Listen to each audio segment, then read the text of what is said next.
Hey everybody, welcome to Games Radar's preview of Sly Cooper, Thieves in Time. Yes. This is Michael Raparas, senior editor. With me is... Scott Butterworth from PlayStation The Official Magazine. So, we both played this just the other day, in fact. And we're starting out...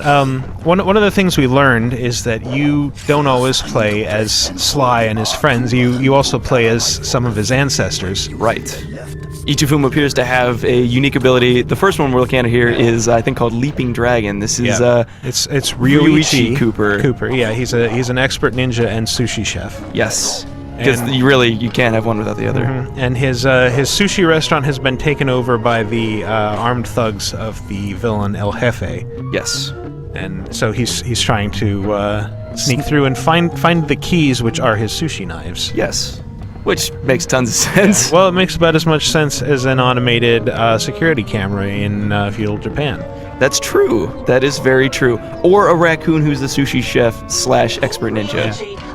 Yeah. Hey, there's Bentley. Yep. All of the original voice actors are back, so fans will be happy to know that. True. This was kind of challenging. You have to wait for the fish to spin around, and the game feels a lot like the classic Sly games. If you've played any of those, or if you played the Sly collection, it'll be pretty instantly familiar. Yeah, despite the fact that this is actually being handled by a new developer, not Sucker Punch, but Sanzaru. Sanzaru. Yeah, and you can see he just pickpocketed the guard there to get his knife. Classic Sly stuff. Yep. I really love the audio cue when you sneak up on someone. You get these little walking bassline notes. Dum, dum, dum, dum, dum. It's very it's a really kind of perfect music cue. Mm-hmm. Yeah, as Michael mentioned, it feels very Sly Cooper. Fans of the series will be happy to note that this definitely feels like a Sly game, despite being developed by somebody new, and despite it having been 7 years since the last new Sly game actually came out on consoles. You may notice those trees just now, they wobble. They can break if you stand on them for too long. There are plates in here that if you bump into them, they'll break and alert the guards. Yeah. Also, you got a taste of Rioichi's hilariously over-the-top and mildly offensive Japanese accent. I am a ninja master. Yes, kind of par for the course in the Sly Cooper series, though.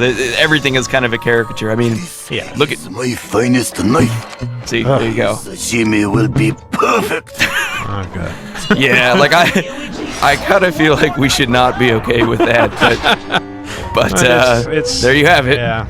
It is what it is. Cooper. It's always been about broad ethnic everything. Sure. But, I mean, you'll be happy to know that each of the ancestors are some crazy caricature of some character archetype that exists. The next ancestor we're going to be introduced to in the next section is a kind of chivalrous medieval knight who's also kind of clumsy. Is a very Don Quixote-esque kind of character, but you'll see him in the next section we watch. Yeah. Well, one thing also I want to point out, you may notice that they were careful to point out to us, is occasionally Rioichi will have an arrow floating in front of him, and that's just kind of a thing that pops up automatically, tells you where to go in case there's any confusion. Although you can actually bring it up manually by, I think, clicking the right stick. So if you ever feel lost and need to know where to go, if you're in a big room or something you can't find your way, you can click that. It'll give you a little hint where you need to head next. Kind of like Dead Space, when you project to the arrow on the ground. And obviously, all of the little glowing orange spots are places where you can jump to and interact. You basically have to jump with X and hit the circle button to interact with the landing point. And it basically, hitting circle automatically yanks you to the point. Yeah, so you don't it's not... Yeah, it doesn't feel like the game is holding your hand too much. It just actually makes the platforming feel really solid and nice. Because it would be really hard to hit some of those specific points just with complete manual controls. Yeah. And we haven't seen it yet. We're going to see it in a little bit. Rioichi does have an attack. Didn't really try out the standard Sly Cooper combo attacks, but there is a move that was kind of difficult to pull off, where you have to hit square and then triangle in quick succession. He's about to do it here. And send El Jefe a message. Huh. Yeah. I didn't even actually see that in my demo. I saw absolutely zero combat. It was just sneaking and then the next section. I died so many times in the demo, and half of those times we're trying to pull that move off, and they're like, no, it's just real quick. Square triangle. Look, it looks like a charge move, but it's not. Interesting. Because I didn't even bother trying to attack anybody, because that section that we just saw, whoever was playing in this canned demo did an excellent job of making it through without ever alerting the guards. But had he alerted the guards, it would have been an instant fail, and he would have had to have started from the previous checkpoint, So it was a purely stealth section with insta-fail, which is really not great. I'm never a huge No. fan of instant-fail stealth sections. It's not fantastic. But, I mean, it sort of makes it clear that this was a puzzle-based level. Right. It wasn't about trying to beat up the guards and make your way through. It was actually about finding the specific path through the debris of the level. So it was still very fun. I had a little bit of trouble with some of the platforming. I had trouble making sure I timed the interact button correctly to land on the proper spot, but it worked out fine. Okay. This section actually was a little bit easier. We've moved on to the second section of the demo where we're actually playing as Sly. Yeah, we're playing as Sly. He's gone back in time for his ancestor Galeth. Galeth. Yeah, Sir Galeth. And this is showing off one of the new things, disguises. Yes. Sly now has disguises that give him special powers, and this one is an archer costume. Archer, yeah. The guy started to say Robin, and then it's like Archer costume. That's trademarked. No, actually it isn't, but it doesn't really matter.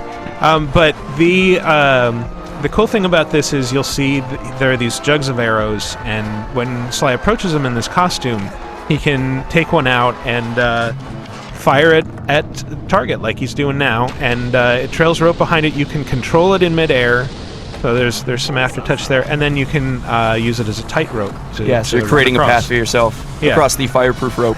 And one thing that is interesting they pointed out was that they're kind of creating a little Metroidvania thing where like you will see these things early in the game, and you won't necessarily know what they're for.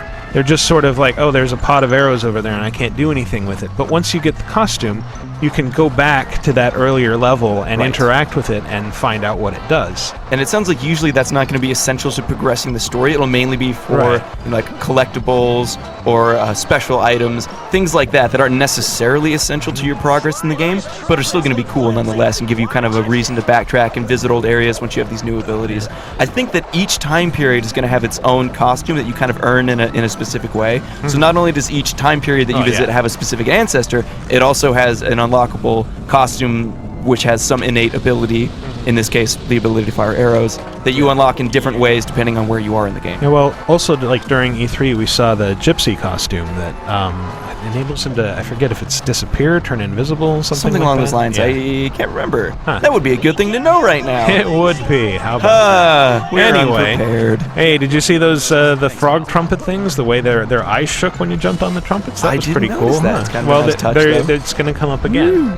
Yeah, this section was actually really fun. It was. And it takes pains to focus on the signs that are hanging around, the posters, which they also had hanging in the demo room when we went to play it. And just kind of fun little things Cute showing tie-in. Sir Galeth getting tortured. Yeah, we'll meet him here in a second. Yeah, like we said, this section was pretty easy, but it was also really fun. It's like just a well put together platforming section. I really like the feeling of firing the arrows and being able to direct them. Yeah, the controls were great. I mean, as long as you're kind of brave and willing to just jump from point to point with confidence, you were able to do it pretty easily. Yep. See right there, you just jump right on through the fire. Yep, doesn't even matter. So nothing complex about it, just good old-fashioned platforming, done right, solid controls. I think he's about to fail this one on purpose. Oh yeah? Yeah, I may be wrong. The checkpoints, I think I failed once in this level. Gotta show what happens. Yeah. The checkpoints are also very generous. If you do die or fail, it restarts you really close to wherever you died, so you don't have to worry about it too much. Gamers who complain about how games aren't challenging these days are going to find more fodder for their argument in this game probably, but that doesn't change the fact that it was a lot of fun to play while we were there. Yeah, it is a huge amount of fun to play. I mean, it is. There's always some worry when a new developer takes over a project. Sure. This really does feel like a classic Sly game. Yeah, they nailed the feel, the platforming. Like, there's really not much else to say on that count. Like, if you've played a previous Sly game, you have a sense of what this feels like. Yeah, and the characters, I mean, obviously, the familiar voice actors are going to help the characters to feel like they've always felt, but the dialogue and everything felt reasonably true to the series as well. We're going to get a little bit of it here when Sly interacts with his ancestor Galeth.